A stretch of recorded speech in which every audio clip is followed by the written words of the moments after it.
Janet left because of the big fuss that I made. That was before, though. What, you think she forgot about it? Janet thinks we're gonna be a lot happier if she's hooking up with somebody else. Then tell her you changed your mind. Tell her that you'd be happier if she and Dad got together. For some reason, I really don't think that's gonna work. Why not?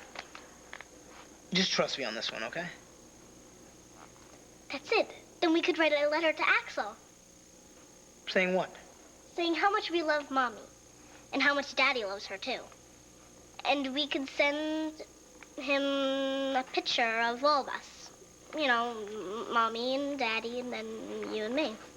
All right. And what's that gonna do? Maybe he'll look at the picture, and he'll see that Mommy belongs to us. I wouldn't count on it, Squirt. It says he lives in a place called Harrisburg. You think we could find his address? Well, probably, but I don't know what good it would do. Will you help me write a letter to Axel? You know, it has to be extra good. And help me make it sound something like I want it to sound. Please? Why not? Great. We can send it in the mail tonight. Snail mail? In the mailbox. You know, it would be a lot quicker if we did it on the computer. You can do it with a picture? Sure. Why not? Come on. So what would you like to say to Mr. Green? Dear Mr. Green,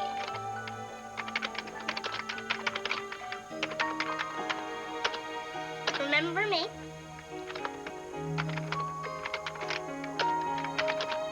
I'm Amanda, and I need your help.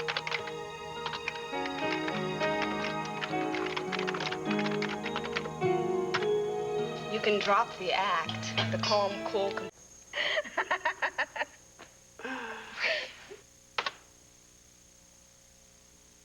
Hi, Porky's Scrap Iron? Yes, I was just curious. I wanted to find out if you had an employee working for you by the name of Axel Green. Oh, wait, no. Don't put him on. That's fine. We're going to send him priority email, and I wanted to make sure that he'd get it. Great. Thanks a lot. Bye. All right. So, do you want to send it? How do I do it? Just hit enter. That's it? That's it. It's gonna work. I know it will. Axel Green's gonna leave Mommy alone, and we're gonna be a real family at last. Daddy and Mommy are gonna be together.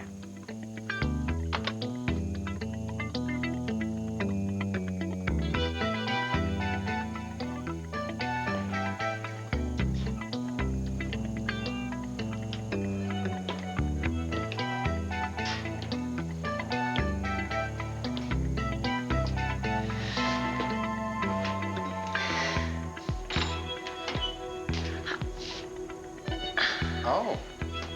Hi.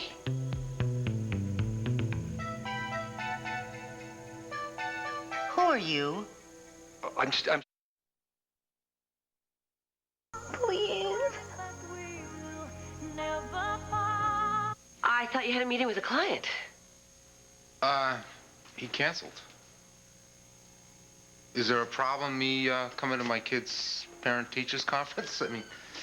No, of course not.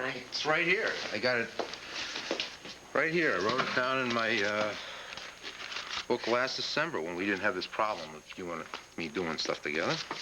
Right there it is. There's no problem. Look. Here we go. I got it written down right here, too. See, meet with Amanda's teacher. Oh, fine. You want me to leave? Why would I want you to leave? You're her mother, for crying out loud. What, you want me to leave? No. It's important for you to meet Amanda's teacher. You need to find out about her progress, too. Well, we're both her parents. That's one thing we did right.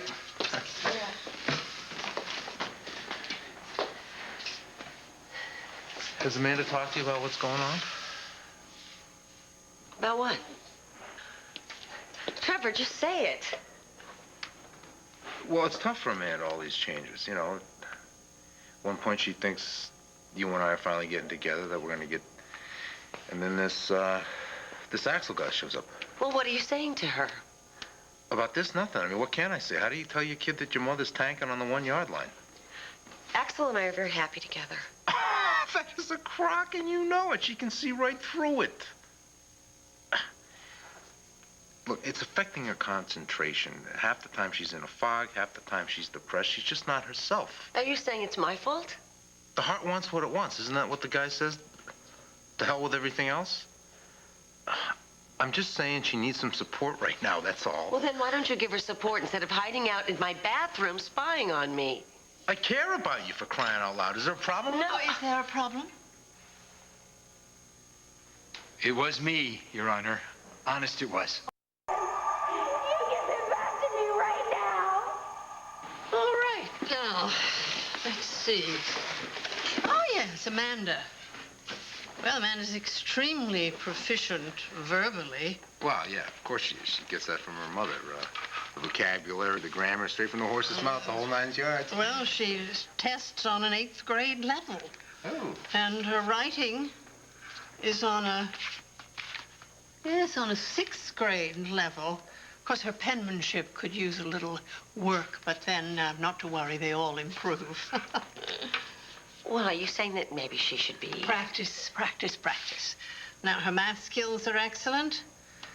And, yes, academically, Amanda seems to be doing quite well. However, in the area of social adjustment, she does need some remediation. But under the given circumstances, that's not surprising. Hold it. Would you run that by me again in plain English this time, please? Well, I think what she's suggesting is that Amanda's having difficulty relating to others because of me, right? Well, I really wouldn't care to speculate on the causality. Causality, woeality. Amanda doesn't have any problems relating to people. She has lots of friends. Oh, Amanda has no problems making friends. What she has difficulty with is maintaining a proper boundary within the classroom. She daydreams, she loses concentration, she mopes, she whispers, she passes notes, she creates all manner of distractions. Well, I think I know why. Wait, you're telling us that she performs above grade level in all of her subjects, even though she's daydreaming and talking to her friends in class. Doesn't that indicate perhaps she's bored out of her skull? That's not saying you're a bad teacher, although we really can't rule that out now, can we? I think what Trevor's suggesting is that maybe Amanda needs more of a challenge.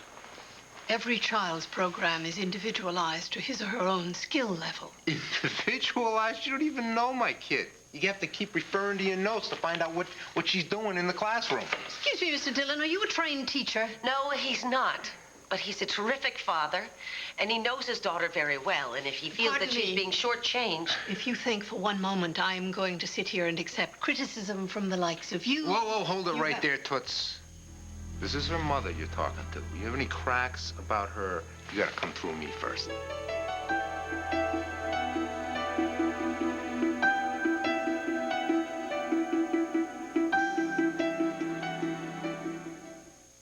ABC Daytime. Your loyalty is admirable, Mr. Dillon.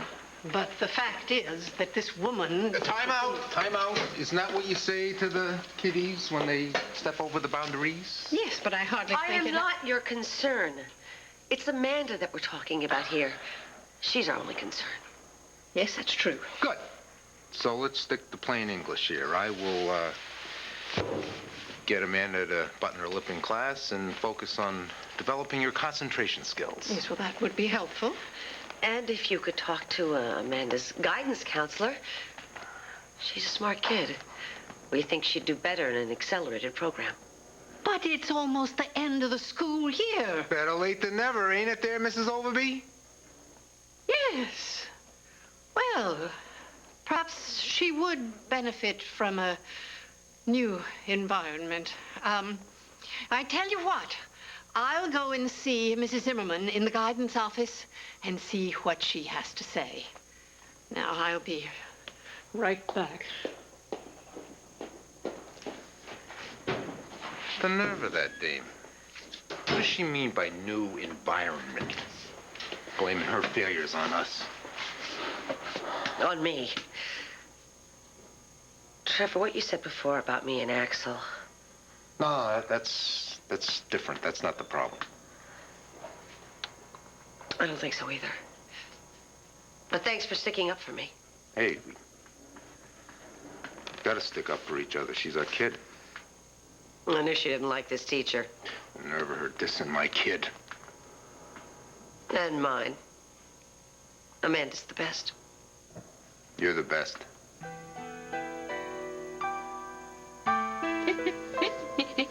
If you could... Amanda's very lucky to have you as her father.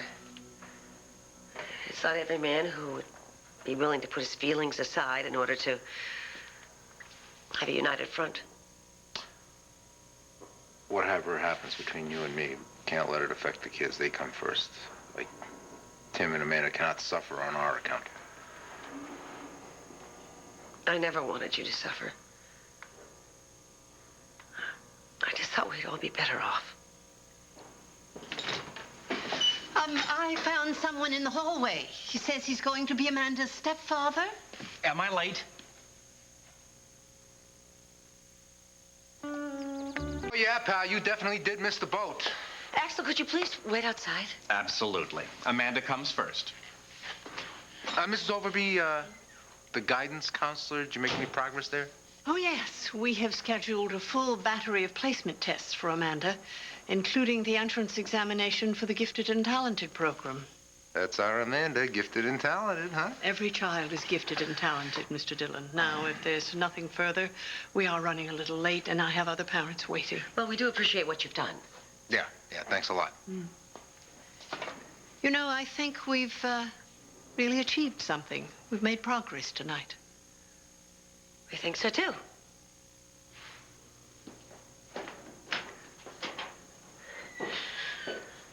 So?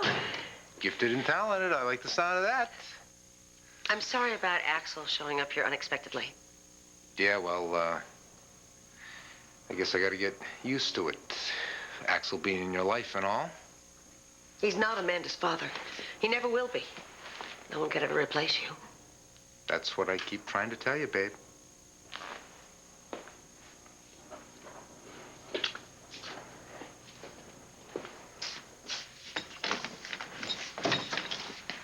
Trevor. Axel? Oh, my entrance. I know, I'm sorry, I'm a little early. Early? You weren't invited. Okay, it wasn't in the script, but it was in character.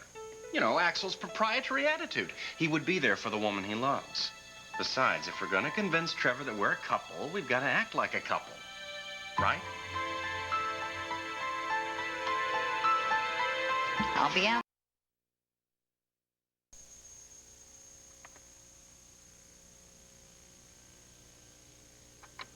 Dear Mr. Green, remember me? I'm Amanda. I need your help. My mommy Janet is very happy with us. She loves my dad, and he loves her. And she doesn't want to leave us and go back to you. Back to me.